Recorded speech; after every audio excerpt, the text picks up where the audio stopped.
안녕하세요. 열상남, 열왕기상을 읽어주는 남자, 동시에 성경 읽기의 열기를 상승시켜주는 남자.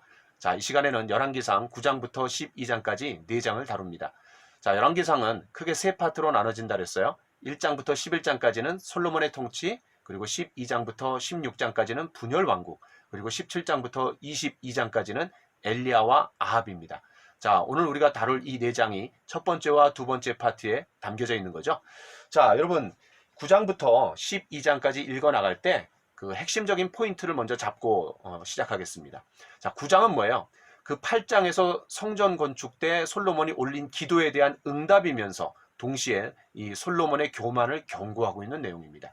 자, 10장에서는 스바 여왕이 찾아오죠. 그 솔로몬의 명성을 듣고 소문을 듣고 직접 찾아와서 테스트하게 됩니다. 자, 이것이 이사야 선지자가 예언한 것, 그리고 동방박사들이 예수님을 경배하러 온 것, 그리고 예수님의 사역과 어떻게 연관되는지 유념해서 보시면 흥미가 있을 것 같고요. 특별히 10장의 후반부에는 이제 이 솔로몬의 부귀 영화를 다루고 있습니다.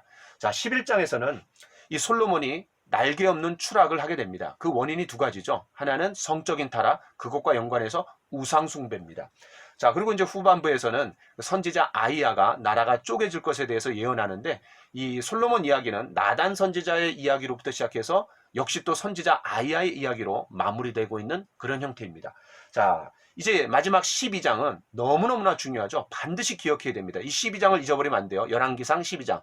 분열 왕국, 다시 말해서 이 이스라엘이 남과 북으로 쪼개지는 이야기입니다. 그러니까 르호보암 때 북쪽 이스라엘 사람들이 와갖고 협상을 요청합니다. 근데 이것이 이제 결렬이 돼요. 그러면서 이제 분열 왕국이 됩니다. 그때 북쪽 이스라엘의 왕이 되는 이 여로보암이 어떻게 정치적 독립 또 종교적 독립을 꾀하면서 그것이 어떻게 자충수가 되었는지 여러분 그거 좀 보시면 좋을 것 같고, 그 다음에 이제 11장이 왜 분열되었는지를 얘기한다라면 12장은 어떻게 분열되었는지를 우리에게 보여준다라고 할 수 있습니다. 자, 이런 포인트를 가지고 좀 더 구체적으로 9장부터 좀 살펴보도록 하겠습니다. 자, 아까 말씀드린 것처럼 이 9장은 8장에서 성전 건축 때 솔로몬이 올린 기도에 대한 응답이면서 동시에 교만을 경고하고 있는 거죠. 자, 그런데 성전 건축은 7년이고 왕궁 건축이 13년이에요. 그러니까 13년 후에 일어난 사건이지만, 그러나 이제 8장에서는 기도가 나오고 9장에서는 응답이 나오기 때문에 그럼 8장의 기도에 대한 응답이다. 흐름상 그렇게 얘기할 수 있습니다. 자, 그런데 하나님께서 이제 이렇게 말씀하세요.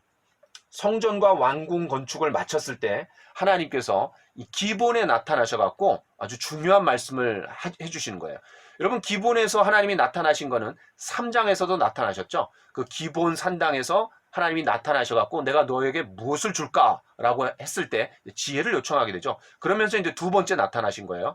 자, 그런데 이 기본은 우리가 두 가지를 좀 생각해 볼 필요가 있어요. 첫 번째는 그 여호수아 9장에서 이제 계속해서 진격해 나가니까 두려워갖고 그 허름한 옷을 입고 또 음식이 막 곰팡이 쓴 걸 가지고 먼 지역에서 왔다고 하면서 화친을 맺자고 했을 때 그냥 멋모르고 여호수아가 화친을 맺게 되는 것이 어디냐면 기브온 족속입니다. 자, 그러니까 이 기브온 사람들이 원래 진멸당해야 되지만 그 이스라엘과 함께 거주할 수 있는 특권을 얻은 거죠. 왜냐하면은 그 화친을 맺었기 때문에 그렇죠. 조약을 맺었기 때문에 그렇죠. 그런데 이것이 이제 여호수아 21장에 가보면 땅을 분배할 때 레위인들에게 땅을 분배해요. 그 중에 특별히 제사장에게 땅을 분배하는 과정에서 여호수아 21장 17절에 보면은 그 기브온을 제사장들한테 주었다 그랬어요. 아마 그런 배경 때문에 이 기브온에는 가장 큰 산당이 있었고 또 종교적인 어떤 중심지가 됐던 것 같아요. 자, 하나님께서 이 기브온에 다시금 나타나셨습니다. 그때 이제 뭐라고 말씀하시는 거예요? 자, 여러분 9장 3절에 보겠습니다. 여호와께서 그에게 이르시되 내 기도와 내가 내 앞에서 간구한 바를 내가 들었은즉 나는 내가 건축한 이 성전을 거룩하게 구별하여 내 이름을 영원히 그곳에 두며 내 눈길과 내 마음이 항상 거기에 있으리니. 굉장히 흡족해 하시는 것 같아요. 자, 그런데 4절. 네가 만일 내 아버지 다윗이 행함같이 마음을 온전히 하고 바르게 하여 내 앞에서 행하며 내가 내게 명령한 대로 온갖 일에 순종하여 내 법도와 율례를 지키면 내가 내 아버지 다윗에게 말하기를 이스라엘의 왕위에 오를 사람이 내게서 끊어지지 아니하리라 한 대로 내 이스라엘의 왕위를 영원히 견고하게 하려 하려니와. 그러니까 사무엘하 9장에서 다윗에게 왕조를 영원히 구축시켜 주겠다라고 하는 것을 다시 상기시켜 주시는 거죠. 자, 그 다음에 6절.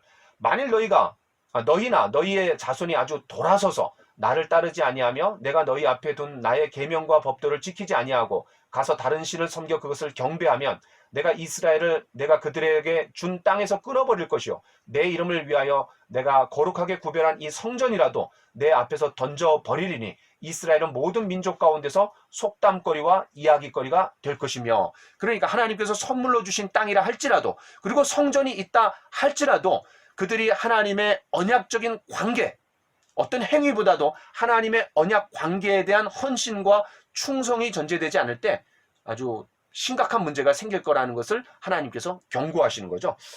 자, 8절 9절. 이 성전이 높을지라도 지나가는 자마다 다 놀라며 비웃어 이르되 여호와께서 무슨 까닭으로 이 땅과 이 성전에 이같이 행하셨는고 하면 대답하기를 그들이 그들의 조상들을 애굽 땅에서 인도하여 내신 그들의 하나님 여호와를 버리고 다른 신을 따라가서 그를 경배하여 섬김으로 여호와께서 이 모든 재앙을 그들에게 내리심이라 하리라 하셨더라.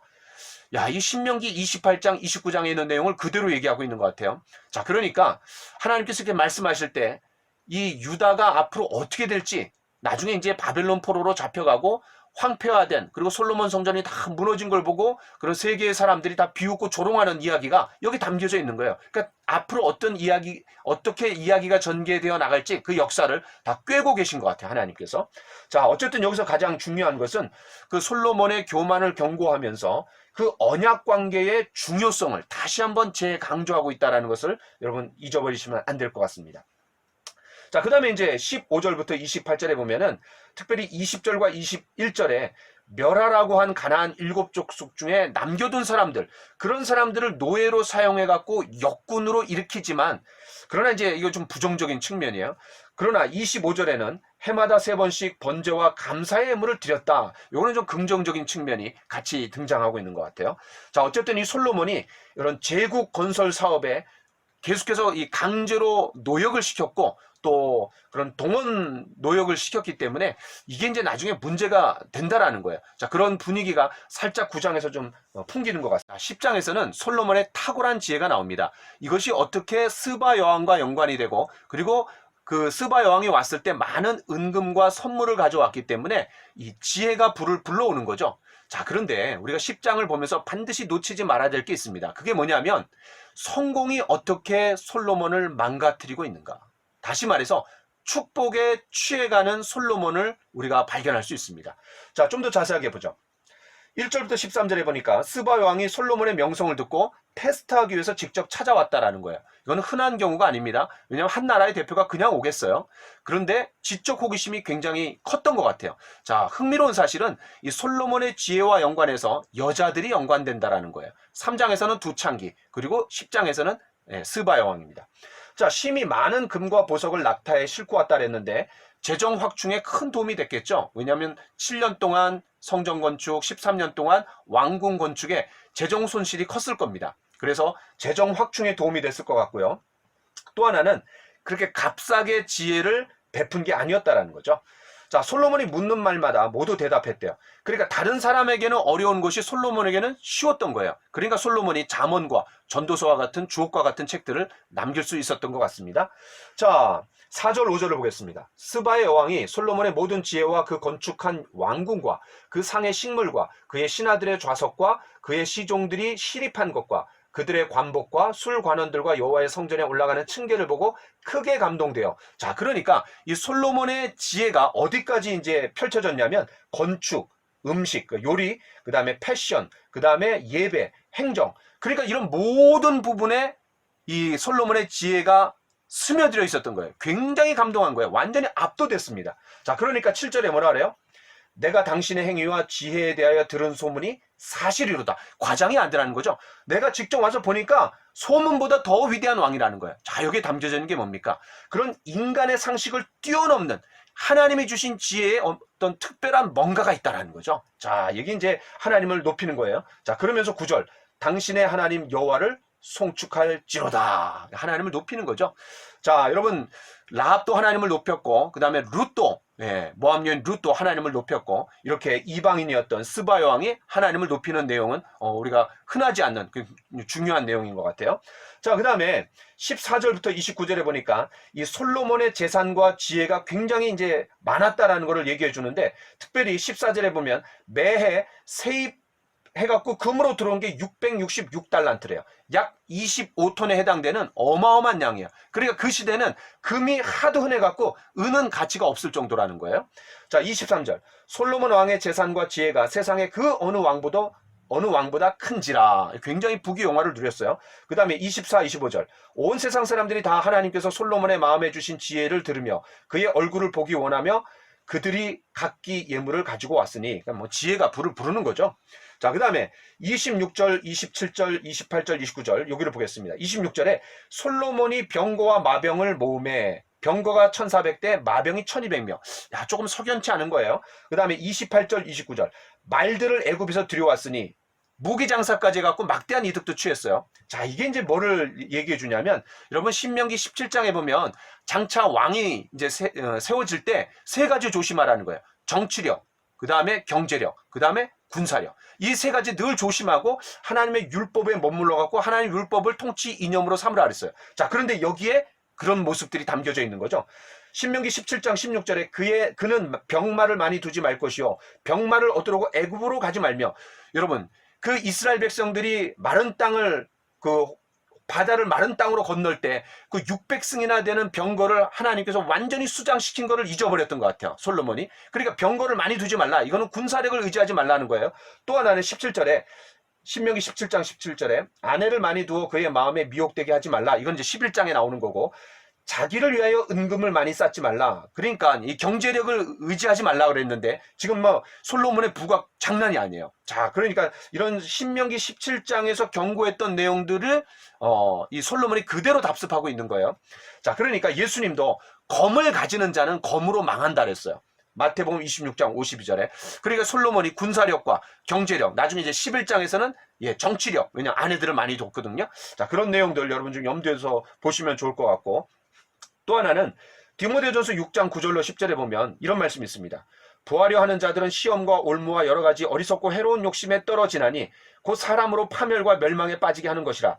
돈을 사랑함이 일만하게 뿌리가 되나니 이것을 탐내는 자들은 미혹을 받아 믿음에서 떠나 많은 근심으로써 자기를 찔렀도다. 요게 그대로 적용되는 게 누구예요? 솔로몬입니다. 자, 이 10장에서 이제 스바 여왕이 이제 오게 되는데, 이 스바 여왕과 연관해서 이런 중요한 게 있어요. 열왕기상 8장에 보면은 그 성전에서 건축하면서 기도하게 되죠. 그 기도의 내용 중에 하나가 뭐냐면 이방인이 와갖고 그리고 모든 그런 땅의 사람들이 하나님을 알게 해달라 했는데 바로 그것에 대한 기도의 응답이 또 스바 여왕이 온 거라고 우리가 또 생각할 수 있어요. 또 하나는 시편 72편, 이게 이제 솔로몬이 지은 시거든요. 그 시편 150편 중에 솔로몬이 지은 시가 있는 거예요. 자, 10절에 이런 말씀이 있습니다. 다시스와 섬의 왕들이 조공을 바치며 스바와 시바 왕들이 예물을 드리리이다. 또 11절, 모든 왕이 그의 앞에 부복하며 모든 민족이 다 그를 섬기리라. 자, 바로 이 열왕기상 10장에 있는 내용을 염두에 두고 이런 시들이 나온 것 같아요. 자, 또 하나는 이사야 60장 6절에 이런 말씀이 있습니다. 허다한 낙타, 미디안과 에바의 어린 낙타가 네 가운데에 가득할 것이며 스바 사람들은 다 금과 유황을 가지고 와서 여호와의 찬송을 전파할 것이며. 그러니까 이 열왕기상 10장을 염두에 두고 있는데 구체적으로 이 이사야 선지자가 예언했던 것이 성취되는 것은 언제예요? 바로 동방 박사들이 황금과 유황과 몰약을 가지고 예수님께 경배하러 온 것이 바로 성취됐다라고. 자, 10장과 연관해서 또 우리가 생각해 볼 것은 이제 전도에 좋은 실예가 바로 스바 여왕이 찾아온 거라고 할 수 있어요. 뭐냐면 그런 하나님이 주신 지혜에 탐복해서 관심을 갖고 끌려온 거거든요. 그러면서 하나님을 높였잖아요.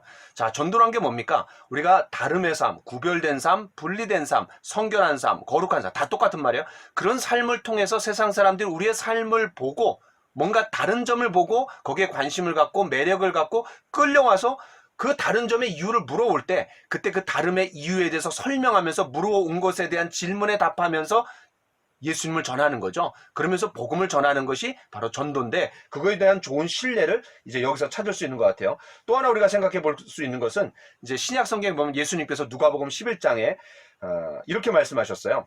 그 심판 때에 이 세대 사람들을 정죄할 수 있는 사람들이 나오는데, 그게 바로 누구냐? 바로 이 남방왕 스바왕이 와갖고 책망할 거다. 자, 그러면서 솔로몬보다 더 큰 이가 여기 있으며, 그러니까 예수님이 누구예요? 솔로몬보다 더 크다라는 거예요. 왜냐하면 솔로몬이 그렇게 놀라운 지혜를 가지고 있었지만 결국은 타락하잖아요. 물론 나중에 회복이 됐다라는 증거가 이제 잠언과 전도서를 통해서 우리가 알 수 있지만, 오히려 이 지혜가 그 지혜를 함부로 남용하고 오용했을 때 타락하게 돼요. 자, 그러나 예수님은 지혜와 지식의 모든 보화가 감춰져 있느니라 라고 하면서 골로새서 2장 3절에 예수님이야말로 진정한 그런 왕이시고 진정한 지혜의 왕이시다 라는 것을 우리가 좀 생각해 볼 수 있는 것 같아요. 자, 이제 11장으로 넘어가 봅시다. 11장은 굉장히 심각한 거예요. 왜냐하면 이 솔로몬이 승승장구하다가 이제 완전히 나락으로 떨어지게 되는 그런 내용들을 11장에서 우리가 살펴볼 수 있습니다. 자, 1절부터 8절에 보니까 솔로몬 왕이 바로의 딸 외에 이방의 많은 여인을 사랑하였으니 곧 모압과 암몬과 에돔과 시돈과 헷 여인이라. 자, 그러니까 이 왕이 하지 말아야 될 것 중에 하나가 뭐예요? 정치력을 의지하는 건데, 이 정치력은 뭐예요? 주변 나라들하고 정략적으로 결혼해갖고 여자들을 끌어오는 거죠. 근데 아내를 끌어오면서 동시에 뭐가 같이 와요? 이방의 신들과 관습과 문화들이 같이 딸려오는 거죠. 이게 이제 문제가 되는 거예요. 자, 2절 서로 통혼하지 말라고 일찍이 하나님이 말씀하셨지만, 이게 출애굽기 34장 15, 16절에도 있고 신명기에도 있는 말씀이에요. 솔로몬이 그들을 사랑하면서 완전히 하나님 말씀을 어긴 거죠. 그 다음에 3절 후궁이 700명 첩이 300명, 그러니까 1000명의 아내를 둔 거예요.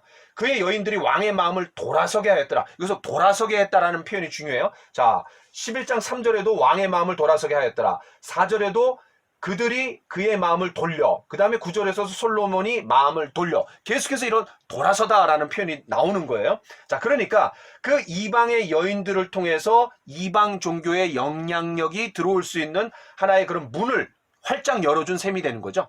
또 하나는 이런 국익 때문에 신앙에 타협하고 있는 그런 솔로몬의 안타까운 장면들, 그게 이제 나중에 자충수가 되는 겁니다. 자, 그래서 이제 8절까지 계속해서 이제 문제가 되고, 특별히 5절에 보니까 시돈 사람의 여신 아스타롯, 암몬 사람의 밀곰, 또 모압의 그모스를 위해서 예루살렘 앞산에 산당을 지었고, 암몬 자손에 가증한 몰록을 위해서도 그렇게 했다라는 거예요. 자, 그러니까 그냥 우상 숭배와 성적인 타락이 완전히 문란했던 그런 솔로몬의 어떤 하반기, 말기의 모습을 우리가 좀 볼 수 있는 것 같습니다.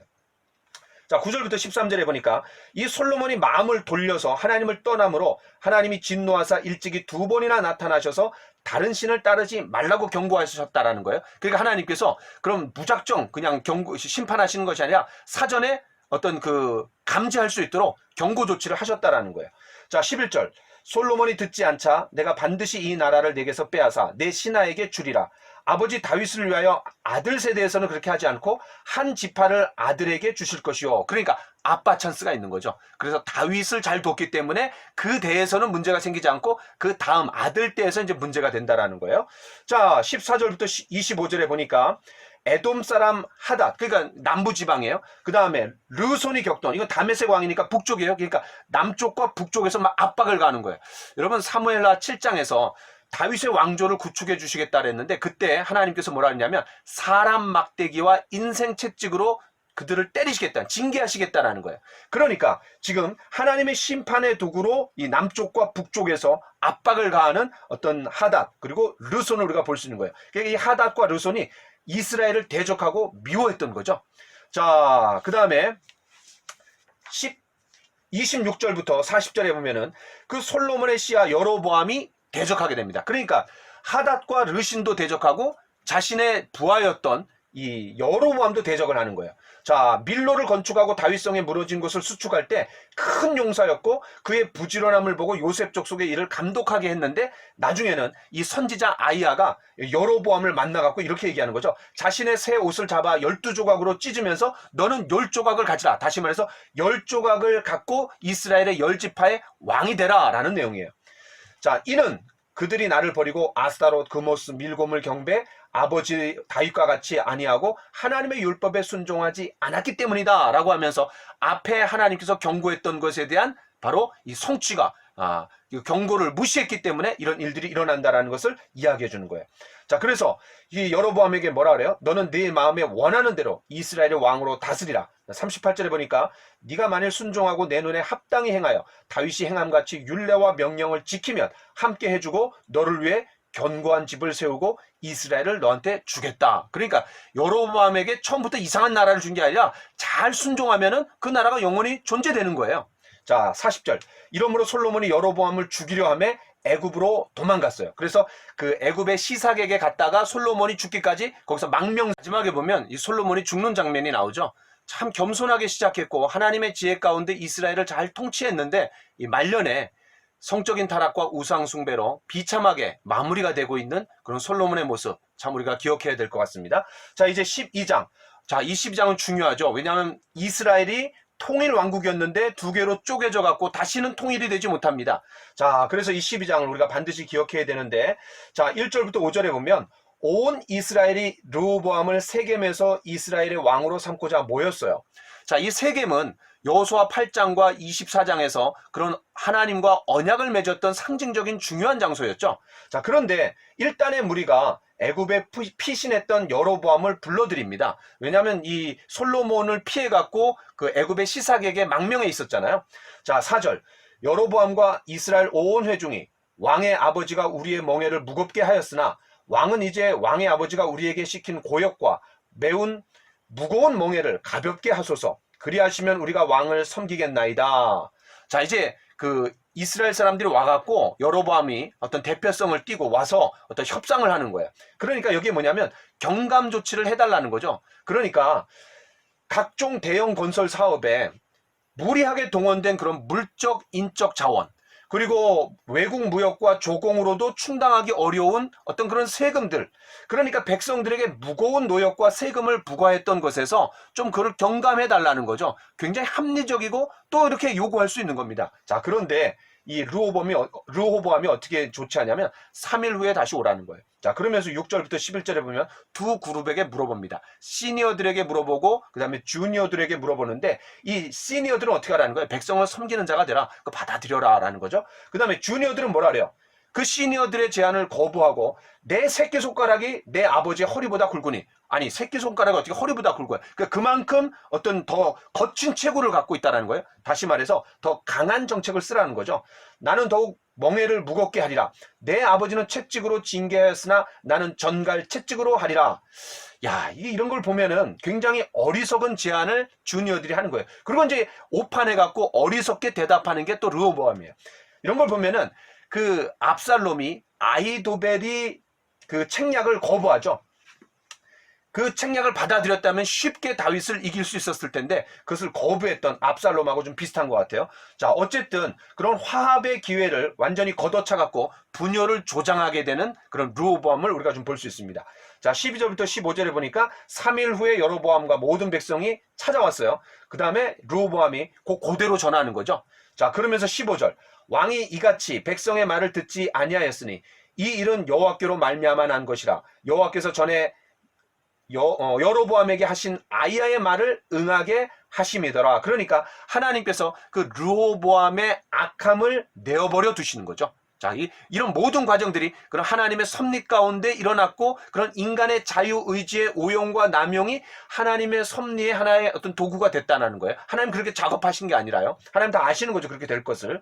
자, 그 다음에 16절부터 20절에 보면 우리가 다윗과 무슨 관계가 있느냐? 이새의 아들에게서 받을 유산이 없도다. 이스라엘아, 너희의 장막으로 돌아가라. 다윗이여, 이제 너는 네 집으로 돌아가라. 여러분, 뭐가 메아리가 칩니까? 바로 사무엘하 20장 1절에서 그 세바가 반란을 일으켰을 때, 정치 깡패였던 그런 세바가 반란을 일으켰을 때 사용했던 슬로건을 그대로 사용하고 있는 거죠. 그때 뭐라 그랬어요? 우리는 다윗과 나눌 분깃이 없으며 이새 아들에게서 받을 유산이 우리에게 없도다. 이스라엘아, 각각 장막으로 돌아가라. 똑같은 말입니다. 자, 그 다음 17절. 그 유다의 왕으로 전락한 르호보암이 이제 역군의 감독 아도람을 보내요. 아도람과 아도니람은 똑같아요. 그랬더니 이 이스라엘 사람들이 돌로 쳐 죽이죠. 그러면서 르호보암이 예루살렘으로 도망을 가게 됩니다. 이게 상황 파악을 못한 건지 아니면 이 간을 보려고 그냥 보낸 건지 하여튼 굉장히 심각하다는 것을 깨달았던 거죠. 자, 19절부터 20절에 보니까 이에 이스라엘이 다윗의 집을 배반하여 오늘까지 이르렀더라. 온 이스라엘이 여로보암을 왕으로 추대하였더라. 자, 이렇게 나옵니다. 자, 21절부터 24절에 보면은 이 르호보암이 유다와 베냐민 지파를 다 모아가지고 이스라엘과 싸워 나라를 회복하고자 했어요. 자, 여기에 유다와 베냐민 지파는 남쪽 유다 나라를 구성하는 두 개 지파죠. 그러니까 유다 지파에 베냐민 지파가 붙은 것 같아요. 자, 그런데 이 스마야라는 사람이 싸우지 말라는 거예요. 두 가지 이유 때문에 그렇죠. 하나는 형제 나라가 아니냐. 두 번째는 이게 다 하나님의 허용적인 뜻 가운데 일어난 사건이다 라고 얘기해 주는 거죠. 자, 그 다음에 이제 25절부터 33절이 중요합니다. 자, 이게 뭐냐면 이 여로보암이 두 가지 조치를 해요. 첫 번째는 뭐냐면 정치적으로 독립하기 위해서 세겜을 건축하고, 그 다음에 두 번째는 종교적으로 독립하기 위해서 두 개의 금송아지를 만들어 갖고 단과 베델에다 갖다 놓습니다. 자, 그런데 여기에 보면은 둘 다 마음에 스스로 이르기를 또 이에 계획하고, 그러니까 하나님의 계시와 뜻보다는 자기의 생각과 정치적인 이해관계를 더 앞서였다라는 게 문제가 있는 거예요. 자, 그럼 좀 더 자세하게 봅시다. 자, 마음에 스스로 이르기를 나라가 이제 다윗의 집으로 돌아가리라. 만일 이 백성이 예루살렘에 있는 성전으로 제사를 드리러 가면 백성의 마음이 르호보암에게 돌아가 자신을 죽일 것이다 라고 생각했던 거죠. 자, 그러니까 유다의 영향력을 차단하고 그런 종교적인 구심점을 자기 스스로 만들려고 한 거예요. 그러니까 하나님이 택하신 곳에 성전을 세우라 그랬어요. 신명기에. 그게 바로 예루살렘 성전이에요. 그런데 단과 베델, 다시 말해서 대안으로서 예루살렘으로 내려가는 그 백성들을 막기 위해서 대안으로서 종교적인 구심점으로 두 개를 임의로 만드는 거죠. 이게 이제 문제가 되고 자충수가 되는 거예요. 자, 그 다음에 이에 계획하고 두 금송아지를 만들고 너희가 다시는 예루살렘에 올라갈 것이 아니라 이스라엘아 이는 너희를 애굽 땅에서 인도하여 올린 너희의 신들이라. 야, 여러분 여기에 어떤 메아리가 들립니까? 바로 출애굽기 32장 4절에서 아론이 했던 말이에요. 그 여호수아와 모세가 시내산에 올라가서 늦게 내려오니까 사람들이 막 보채는 거예요. 그때 했던 말이 뭐냐면 그 금송아지를 탁 만들어 갖고 뭐라 그래요? 이는 너희를 애굽 땅에서 인도하여 올린 너희의 신들이라 이렇게 얘기했어요. 자, 그러니까 그때 아론은 하나만 제작했는데 야, 이 여로보암은 겁도 없이 두 개나 제작을 한 거예요.